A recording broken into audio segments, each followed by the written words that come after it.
Welcome back for another video, everyone. Today we're going to be going over my game weeks 1, 2, and 3 review, including my current overall rank and each score for each week. So, firstly, if we go back to the game week 1 score, sneak peek on my overall rank there. But in game week 1, I scored 77 points, which was fairly higher than average. So it did put me in a pretty good position to head off of the first week of the season. The main risk I took with this game week 1 selection was to captain Saka over Haaland. Had I captained the Norwegian, I would have finished the week on 80 points and slightly higher. But I don't regret my decision since Haaland hasn't looked very in form this season. This team was pretty template. I didn't want to take too many risks early on, and I'd already decided to take a risk with the captaincy. So that's why I left it quite template, although the selection of Pickford isn't one that paid off. And I think I was quite unlucky with that one, given how many saves he made last season compared to this season. Bomo did well to get 7 points, although his goal was a penalty, which was a bit lucky. Um, but even with non-penalty XGI, he has looked very good. Him and Bruno Fernandes have been the best in that category. So I believe he's still a good option, even for game week 4 and beyond. Although we'll talk more on that later.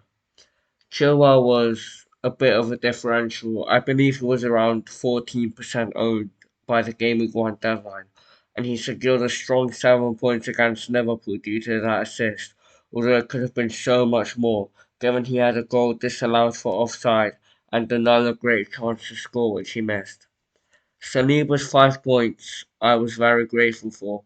I was one of the lucky ones who got the Gabriel news just before the deadline, and I was able to make the switch 2 minutes before my team locked, and that difference has been greatly felt over the opening 3 game weeks. We thought he was going to mega who at one point after his assist for Saka, but the Awoniyi goal for Nottingham Forest stopped that. Estupinian was great in game week 1, also securing 7 points in a very attacking performance. He got 1 assist, 3 bonus points, despite the yellow card, and he of course played all 90 minutes, although he was a bit unlucky to concede a penalty against Luton, as in Brighton were unlucky to concede. Um, so again, a score that could have been so much higher, but we'll take it. In terms of the attack, Haaland did the usual business with a brace against Burnley, while Watkins notched an assist in a 5-1 loss to Newcastle. This maintained his game week 1 at 1.2 million, which is a very strong starting point. On to game week 2, and I once again outscored the average whilst getting a game week rank of around 1.2 million. This lofted me up in the overall rankings to 640k, which is my best start to a season ever. I swapped out Turner for Pickford in goal, and the decision paid off after Pickford got 0 points when in a 4-0 destruction by Aston Villa. In that match, he even made 3 saves, but it wasn't enough to get him more than 0 points. Udogie on my bench was quite frustrating, although I never really was going to start him, and the clean sheet was quite fortuitous, given that Manchester United really should have scored in that game. Turner was very unlucky not to keep a clean sheet against Sheffield United. The goal by Sheffield was an absolute banger. He had no chance to stop it, but other than that, he played fairly well. Estupiñán really lived up to his potential this game week, with a goal, assist, and 1 bonus in another 4-1 victory by Brighton. Saliba once again punished those who weren't able to get him in ahead of the game week 1 deadline, this time with an 8-point score, courtesy of a clean sheet, 90 minutes, and 2 bonus points. Chilwell really disappointed this game week, losing 3-1 to West Ham and getting substituted at the 60-minute mark, although it could have been worse had he been substituted just a minute earlier. This wasn't a problem in Game Week 3, however, as Mudryk was confirmed to be out. Maddison, my new signing, who I bought for Martinelli, did get 6 points in this one, although that's only because I captained him in while taking another risk over Haaland. Although it paid off, there were better options in my squad to captain, such as Watkins, who got 5 points, which could have doubled to 10, given he got another assist in a 4-0 victory over Everton.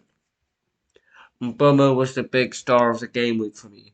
He was my main differential over the people that didn't have him, as he got a massive 16 points through 2 goals, one of which was a penalty again, a clean sheet, and all 3 bonus points, as well as 2 appearance points.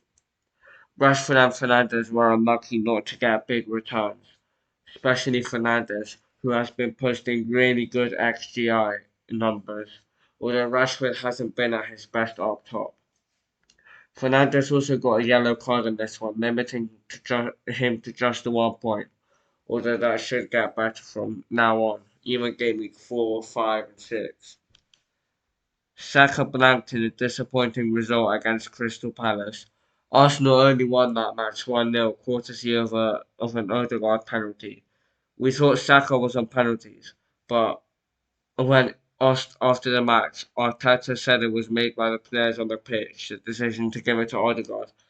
Odegaard was asked about this too, and he said that he asked Saka for it, given they'd been taking a lot in pre-season and he scored all of his. Saka said yes, and therefore Martin Odegaard said he had to thank him for that one. Haaland was very disappointing this week, although in a way that was also pleasing for me, given I didn't captain him for the second week in a row. I simply didn't back him to do well against a strong Newcastle defence, especially when he looked underwhelming in the game against Sevilla in midweek. Now on to the game week 3 result. This one was much better than game weeks 1 and 2. I outscored the average by 20 points. The average, by the way, which was the same in game week 2 of 44 points. My game week rank was inside the top 100k until Sunday, but in Sunday I only had Haaland captain left to play, and even he missed a penalty. My transfer this week of Watkins to Nico Jackson paid off to the tune of 2 points, and given the next 5 fixtures, Jackson does look like a better option, although I'll probably revert back to Watkins at one point. The big hitters for me this week were the midfielders, with differentials Fernandes, Rashford, and Maddison scoring big points after they'd all been mass sold after their underwhelming performances, and Maddison after he was rumoured to be injured. Saka got a nice 8-pointer here. He did score as a penalty that was given to Arsenal in Game Week 3, so we're hoping that means he's back on penalties, although it's really hard to know, so him and Odegaard are both good options. Maddison's goal was somewhat lucky if you saw it, but the run was very good and everything Spurs did attacking wise went through him, so I'm very very happy to own him, although I do think Sterling is marginally better, but I won't be selling him for the Chelsea man. Rashford looked better this week since he was deployed on the wing, and that allowed him to get 2 assists, winning the penalty that Fernandes scored, which was very pleasing for me. Fernandes and Rashford did both get yellow cards, however, which limited their score, and that was very disappointing. Mbeumo got his first blank of the season. He didn't get any penalties in this match, and Crystal Palace are a tough defence, so I'm not too worried about it, given he has Bournemouth and Everton in his next 2. Haaland captain was alright. His penalty miss didn't damage me too much, given most people had him. Although an interesting observation here is that Turner actually outscored Pickford, since Pickford conceded in the 87th minute to Sasa Kalajdzic. I'm sure I said that wrong, but I don't know how to pronounce it, so please correct me if you do know how to pronounce it. Udogi's 12 points on the bench really stung this week, and especially as pre-deadline I was thinking about whether to start him or Saliba. In the end, I decided Saliba had more clean sheet threat, but that proved not to be the case, since he conceded 2 goals and Udogie did actually keep a clean sheet. He'll probably be starting next week, or I might start Saliba again. And there we go.